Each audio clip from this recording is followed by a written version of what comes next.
Welcome back to Carving Up Live. You see I've got my terrible towel on because, ladies and gentlemen, boys and girls, a day that I didn't think would necessarily happen today. It is a black and yellow Victory Monday. Black and yellow, black and yellow, black and yellow, black and yellow. Indeed it is. The Pittsburgh Steelers, my beloved Pittsburgh Steelers, beat the Indianapolis Colts 27-20 as a 3.5-point home dog. Listen, I thought I've been hard on Mike Tomlin.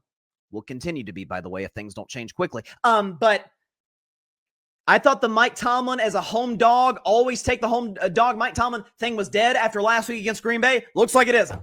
So listen, we could talk about the offense, which was, I didn't want to say it was that good necessarily. It was more just opportunistic because it was playing off the not 1, not 2, not 3, not 4, not 5, but 6 turnovers that the Indianapolis Colts committed yesterday, 5 of which, by the way, 3 interceptions by Daniel Jones, 2 fumbles, and then a botch on a punt return in the first half, which netted the Steelers at no points. So I can't give the offense a grade much better than a B-. Like, aside from the Roman Wilson play, which was dumb. What are you doing, dude? Outside of the hurdle where he fumbles the ball. Outside of that, didn't turn the football over. Aaron Rodgers playing that game manager role. He was efficient. Passer rating of 95. QBR of 0 to 100 of 60. Like, that is around 200 yards, a touchdown, getting the ball to guys like Darnell Washington and DK Metcalf. I believe 9 Steelers caught passes yesterday. That is when Aaron Rodgers can be at his best. At age 41, 2 years removed from an Achilles surgery, 4 years removed from being elite, 5 years removed from winning a playoff game. That's where he has to be effective. Ball out of his hands quick, especially with the terrible Steelers offensive line. Ball out of his hands quick. Let's spread the ball around. I would love to see Omar Khan go out in the trade deadline and address the need for a wide receiver too. God bless Calvin Austin and Roman Wilson and anybody the Steelers, they've tried. What's my man's name? Shoot. I'm forgetting his guy's name. Johnny Smith's a tight end. His name escapes me. Still can't remember his name. Number 15 for the Steelers. I can't remember the guy's name. Apologies. Regardless. The fact that this team is able to be as effective offensively without a number 2 receiver, with yesterday and in large stretches of the season, well, really for the last few years, no running game. Ben Skronik, that's who it was, by the way. Ben Skronik. I was trying to remember who that was. Ben Skronik has been their number 2 at times. Aaron's got to get the ball out of his hands quick. Aaron's got to be efficient. Aaron's got to be accurate. He can't make the plays outside the pocket that he used to, except for like 1 or 2 throws every other game. Saw it against the Packers, saw it at times against the Bengals, who I think don't believe in this thing called defense, which we'll get into in about 10 minutes or so. The Steelers offense did what they were supposed to. The Steelers defense blew me away. So first of all, it started with literally in the parking lot of Acrisure Stadium. They showed it on NFL Countdown on ESPN. I mean, Mike Greenberg and the guys were dying laughing watching. It was funny, but it was also accurate. Is the fact that Pittsburgh Steelers fans were holding a literal open casket funeral for the Steelers defense in the parking lot. I mean, you had fans coming in and out to pay their respects, to pay tribute to what used to be a hallmark of Pittsburgh Steelers football. Great defenses. Looks like that's gone. Steelers defense stepped up. And you say, well, yeah, of course they did 6 turnovers. That's not it. The Steelers have beaten, ironically, the top 2 teams in terms of record in the AFC, the Colts and the Patriots. With a combined, this stat doesn't even seem real, 11 takeaways against the top 2 teams, the Colts and the New England Patriots. That's not sustainable over a 17-game season and then playing into January. Sometimes, again, some of it's being opportunistic. Some of it's being right place, right time, which involves a little bit of luck, a little bit of schematics, a combination of the two. And some of it is football's shaped kind of funny. Sometimes you're going to play quarterbacks who do play mistake-free football, who aren't going to give you an opportunity to make plays, more disciplined teams than a young Colts team or a very young Patriots team. With a veteran defense in Pittsburgh, Watt, Hayward, Patrick Queen, Jalen Ramsey, like older guys who have been there and done that, is that if you're not forcing turnovers, can you get stops? And the fact of the matter is that this was a Colts offensive line. And in the first 8 games of this year, gave up 9 sacks. So barely over a sack a game given up by a great Colts O-line. Yesterday, the Steelers had 5. And it was all started by the man who I kind of called out in the last couple of weeks. Right? He'd been quiet. He hadn't been making a lot of noise. He hadn't been showing himself to be the second highest paid, defensive end coming into the season. TJ Watt gets to Daniel Jones, ball comes out, Steelers go down, score, then Peyton Wilson gets the pick, and then the Steelers go up. They never lose the lead from there. Is that when you have Watt and Highsmith and Cam Hayward, who batted down some balls of the line of scrimmage. I thought he was great yesterday. When you have Keontae Benton getting the quarterback, even Joey Porter Jr. had a sack yesterday. When you have a defense that says, you know what? Is the Colts passing game scary? Sure it is. Alec Pierce and Tyler Warren, we get it. Number 28 is not going to beat us today. Jonathan Taylor, who is in the MVP race, he will not beat us today. And what did Jonathan Taylor have yesterday? Like 45 yards rushing? Yeah, 14 carries, 45 yards. 3.2 yards a clip. The Steelers said, you will not beat us. Didn't break any long runs. This is a guy who feels like every other week scoring 3 touchdowns. I mean, he's on pace to get the triple crown, to be a triple crown winner at the running back position in terms of carries, yards, and touchdowns. Steelers, and credit where it is due, Mike Tomlin, Terrell Austin, by the way, both of which I still have massive questions about. One game does not fix everything, folks.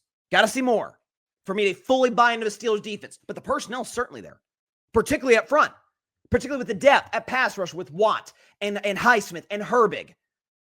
And in the interior with obviously Cam Hayward and Keontae Benton and Derek Harmon. Like all of these guys the Steelers can throw at you. They have a deep bench in that regard. It was once said, gosh, who was, what GM was it that said? I'm forgetting who it was off the top. I think it might have been, I forget who the GM was, but said basically the 2 steps, obviously easier said than done, to being a successful NFL franchise. Keep your quarterback comfortable, make theirs uncomfortable. Steelers didn't really do the first that well, and haven't done that well in years because they don't develop offensive lines well. But the other, they've aced. TJ Watt is a master at that. And he makes things easier for Alex Highsmith, who's earned his money, and Nick Herbig, who's a good third down pass rusher, and Cam Hayward, who's more of a guy who can blow up the run and bat balls down at the line of scrimmage I think this is year 15 for Cam. So that's the part that I was most impressed with. It's not the turnovers. The turnovers were great. That ain't going to happen every game. I mean, you saw Jacksonville yesterday. Like, Jacksonville's kind of been living off turnovers, but if they're not, Geno Smith can cook you. That's it. I mean, now a lot of it's Brock Bowers, but different game, obviously. You can't always live off turnovers. Can you get stops? Can you make Daniel Jones' life miserable? And they did.